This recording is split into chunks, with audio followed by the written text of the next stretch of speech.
Football is awesome. Good morning, good evening, good afternoon, everybody. Welcome back to Friday Night Roots. I'm your host, Justin Thomas, and let's talk some football. Before we get into it, I notice you notice a change of scenery. Yes, I do have a day job. Yes, I'm traveling for work right now. So tonight and tomorrow, you're going to get some videos out of a hotel, but at least I'm doing them, right? So doing my best to keep everybody happy around here, including keep my job. So, yeah, nothing new. Please accept all the love here. Like the video, share the video, subscribe the video, do whatever you can. Appreciate you guys, and let's talk some football. First thing I wanted to talk about, nothing crazy in the news today. So there's a couple things I did notice, a couple things I wanted to touch on, and had a couple opinions. So yeah, let's just get right into it. First one, Quinn Ewers announced that he's going to be declaring for the 2025 NFL Draft. So that's exciting, right? That's big news for college football, big news for some of the franchises that are really needing a quarterback.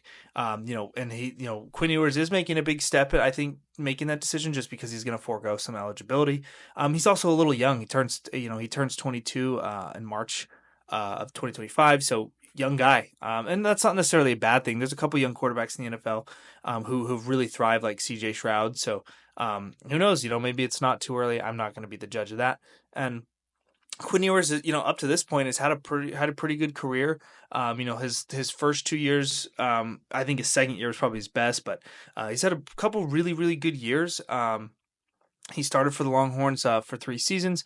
What really ultimately brought Ewers to the top was helping them reach the college football playoff twice for a team that wasn't even was kind of irrelevant, or getting to the point of irrelevancy at one point. So super excited for him. There's a few things I have that are concerns of mine, but remember, these are just basic concerns. I still think he's an overall good prospect. So keep those in mind when I'm talking about these. Key turnovers, including that costly fumble in the college football playoff to Ohio State. Big fumble there. So that one kind of worries me. And then don't forget, at the beginning of this year, and he's dealt with injuries. Like he had an ankle injury and an oblique injury. So I'm not, he seemed towards the end of the season be fine and kind of work through those. So not something to worry about too much, but just something to keep an eye on.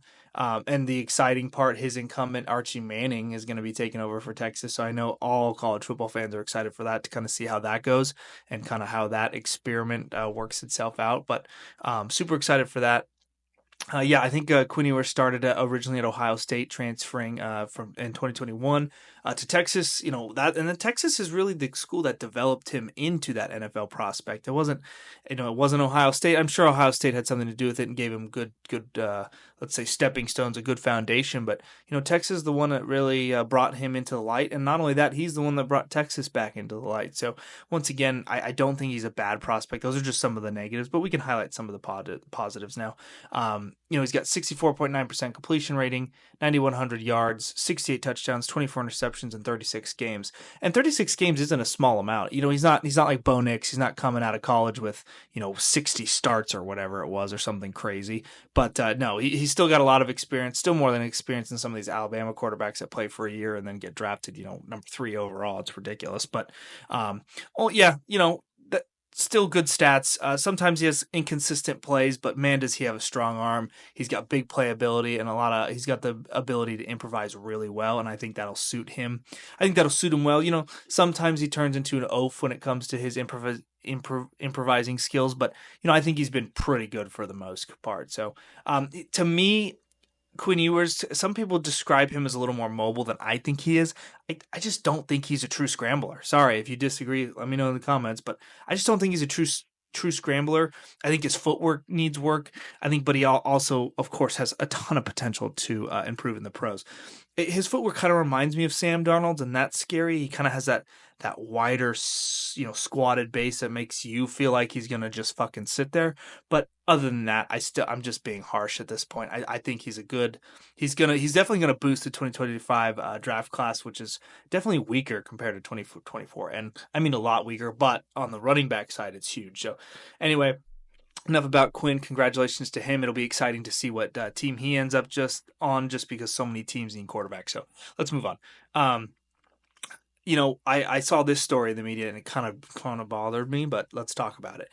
Steelers Mike Tomlin said in an interview, or not in an interview, that he really has no response for the rumors about possibly getting traded, or a new coaching change, or what he thinks need to change in Pittsburgh. He basically said no response.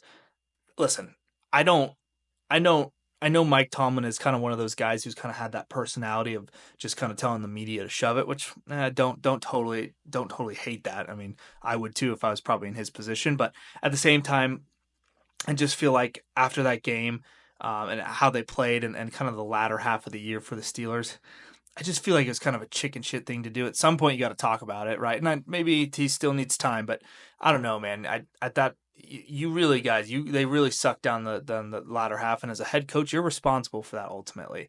And even in another media statement, T.J. Watt, basically called for a hard look at the Steelers' future after another quick playoff exit. I think he's tired of it. I think he's over it. I really think he wants to actually be a part of a winning organization. Not that they don't win during the season, but they can't do anything in the postseason. So, he did respond to some questions about his job security. He did embrace the criticism a little bit. He owned the failure a little bit, but he has no response as to what the future looks like for him, and even when he did give the response, if you have time, go watch it. I'm not gonna just just deep dive into what Mike Tomlin said. Go watch it. He embraced criticism and he took ownership, but I don't know. I don't think he took enough ownership. I think he just kind of chicken shitted his way out of it. We need to be better. We need to block better. As an organization, we need to take. He gave us all the bullshit these coaches normally give us. Which, once again, I'm not knocking him for, but I wish he kind of took a little more like, hey, like, I know something needs to change and it needs to change now. I kind of wish he took more accountability there, but whatever. But let's not forget, right before the 2024 season, he signed a 3-year extension and has been Pittsburgh's head coach since like 2007. It's a lot of time. That's why some people are calling for a trade or a change in Pittsburgh. But Pittsburgh's had 3 coaches the last 150 years. Not sure if I see that happening. And despite 2 AFC titles and a Super Bowl, the Steelers have only won 3 playoff games since 2016. That's not good. That's just not good. And it's not great. But when you make the playoffs every year, it's not good. It's not good. You got to win, just a couple, win a couple wild cards, maybe a divisional or two, get back to a title game. But once again, only motivating possibly making a switch.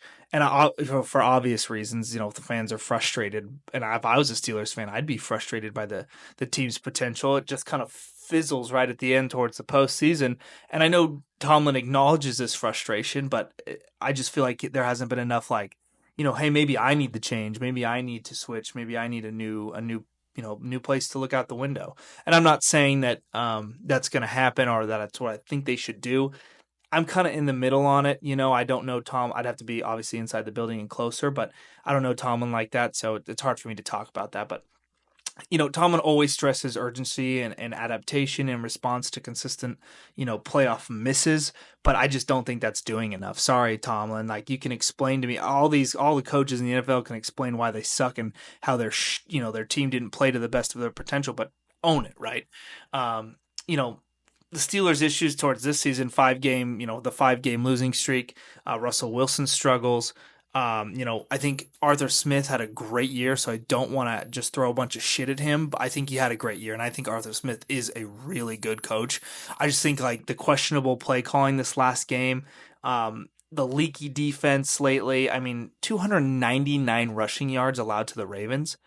299. You have T.J. Watt and Highsmith and Hayward. How? That is just embarrassing.